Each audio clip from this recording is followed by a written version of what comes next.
Welcome to this week's audio edition from the Wyecliff Weekly. Today we'll provide a concise yet comprehensive briefing on the most significant shifts in artificial intelligence, all drawn from our latest newsletter. That's right. Our focus is to not only relay the news, but also clarify what these developments mean for your business, your daily life, and your approach to AI integration. This episode covers headline changes in huge AI partnerships, landmark court battles, surprising tech launches from China, and what you can actually try out in your workflow this week. Every main story comes with context, clear analysis, and actionable advice. All our information is sourced directly from this week's Wyecliff Weekly document, edition 21. The purpose here is to help you take the pulse of the AI landscape.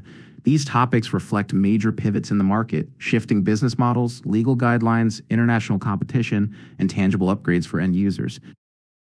The story making the biggest waves is the rewrite of the Microsoft and OpenAI partnership. Microsoft has ended its exclusive hold on OpenAI technology. Now, ChatGPT and other OpenAI offerings will be accessible on Amazon and Google Clouds too. So AI buyers are no longer locked into a single cloud provider. Exactly. While Azure still remains OpenAI's primary cloud, this amendment brings true portability. Also, Microsoft dropped its so-called AGI clause, which previously would have cut off its rights once OpenAI declared general-purpose artificial intelligence. This move let OpenAI lock in a major $50 billion deal with Amazon. And that sets a new standard for AI contracts industry-wide. Enterprises should now expect portability between platforms and a more flexible environment for deploying AI solutions. Meanwhile, another headline is the ongoing legal battle between Elon Musk and OpenAI. Musk invested nearly $38 million in OpenAI in 2015 as a nonprofit, and now argues that the company has shifted away from its original mission. He wants OpenAI reverted to a nonprofit and significant damages awarded. This is more than a personal feud. The outcome could influence how all AI companies structure their governance, especially those evolving from nonprofit to for-profit. Let's shift to China. DeepSeek, an AI lab, just launched DeepSeek V4. This model rivals top global models, but crucially, it runs on Huawei's Ascend chips, not Nvidia's, and costs about 1/6 as much as OpenAI's GPT 5.5. That disrupts the assumption that only U.S. labs on Nvidia chips lead the frontier. DeepSeek is open source, affordable, and already multimodal. The U.S.-China AI race has entered a new phase.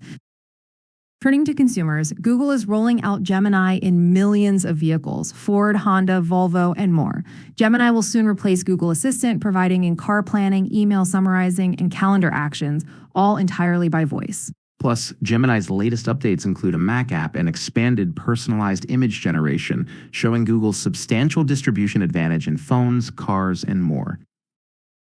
Outside the US, Goldman Sachs had to pull Anthropic's Claude from its Hong Kong offices over contractual terms, though other platforms like Gemini and ChatGPT remain available there. The bank continues developing with Claude elsewhere. And in research, Mark Zuckerberg and Priscilla Chan's BioHub has announced a $500 million initiative to use AI for mapping how disease starts at a cellular level.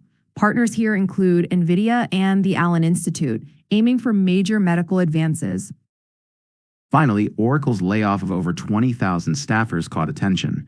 These shifts are not due to poor performance, but a strategic reallocation of funds, freeing up billions for AI infrastructure investment. All these stories point to the same reality. The AI landscape is being redefined by new contracts, competitive models, and practical deployments, not just by technology itself. It raises a key question: what does this mean for your work? If you're acquiring AI solutions today, prioritize flexibility. Write your contracts so your tools and your data can move freely between providers.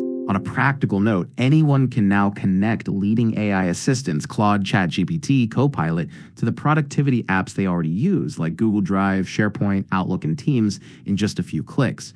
That makes it faster to use these tools for real work, not just experimentation.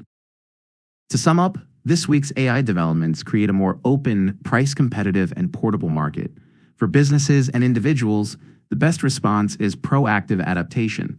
Think flexible contracts and hands-on skill building. Thanks for listening to this Wyecliff Weekly overview. Stay tuned for next week's insights on how AI continues to reshape our world.